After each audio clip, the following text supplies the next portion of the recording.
Hi there, thank you so much again for joining me on this channel. As always, I'm very grateful for all your previous views, likes, subscriptions and shares. I thought for this video we'd spend some time exploring St. Patrick from the Christian tradition. St. Patrick's Day is marked on the 17th of March and is believed to have been when he died. And the patron saint of Ireland is most famous for, well, bringing Christianity to the island of Ireland.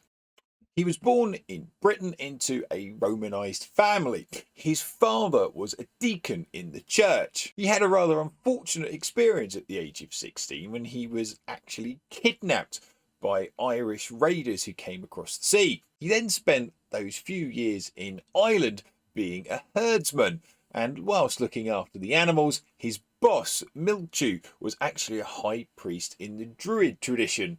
St. Patrick had a vivid dream, we are told.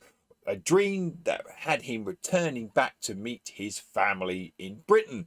And that's what happened. He escaped from his life looking after animals. He was able to get aboard a ship. And then through a route involving taking in what is believed to be mainland Europe, he returned to be reunited with his family. That's not the end of the story, though. He felt a deep connection with Ireland and felt that he should return to proclaim the message of Christianity. To prepare himself, he went to Auxerre in France and studied to join the priesthood under the guidance of Saint Germanus. Like his father too, he became a deacon. The Pope at the time, Pope Celestine, was very keen on making sure that Christianity was established in Ireland, and St. Patrick was sent there to help support the small Christian community. Travelling to another country to give the people there a new religion isn't always easy. What's interesting is that Patrick didn't take the traditional routes. He refused to accept gifts from leaders at the time, which would have been an expression of, say, friendship and forming bonds, preferring really to rely on his preaching, his writing, and doing lots of baptisms. According to legend, he was even beaten up, robbed, and put in chains, and apparently not far from execution. Just because the Pope had sent him there doesn't mean he had any sort of protection. St. Patrick's passion for Christianity, though, didn't mean he was blind to local rituals, traditions, or what was going on in the natural world with regards to paganism. Part of his mythology is that he introduced the Celtic Cross, and if you look, you can see it has a circle behind it, apparently to represent the sun, and the sun was an important part of pagan worship. Upon his death, he's believed to have been buried at Downpatrick Cathedral, and his grave is marked with a huge granite stone with Patrick inscribed on it. Compared to some of the other shrines that saints have, it really is quite humble. He's also credited with helping to explain the Christian concept of the Trinity. That is, God as the creator, God as the rescuer, and God as the sustainer.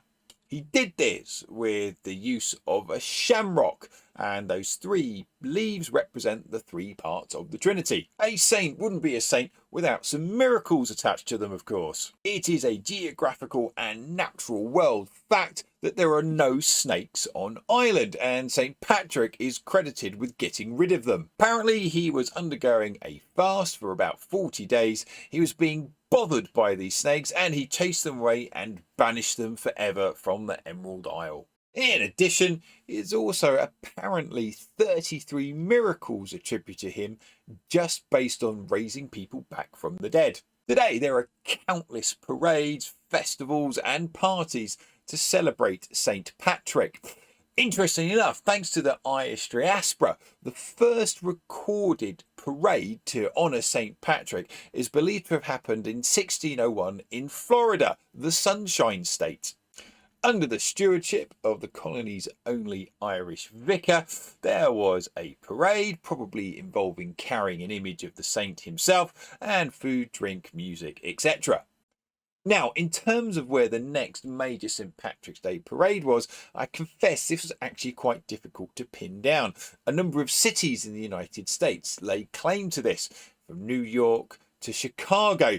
Now, I don't want to cause a big fuss or cause an argument. The earliest that I could find was Boston in 1737. The origins are that it was a way of showing solidarity with the city's Irish immigrants. The parade also became tied in with something known as Evacuation Day. This was when, in 1776, the British were forced to leave Boston and was a key part in the American War of Independence.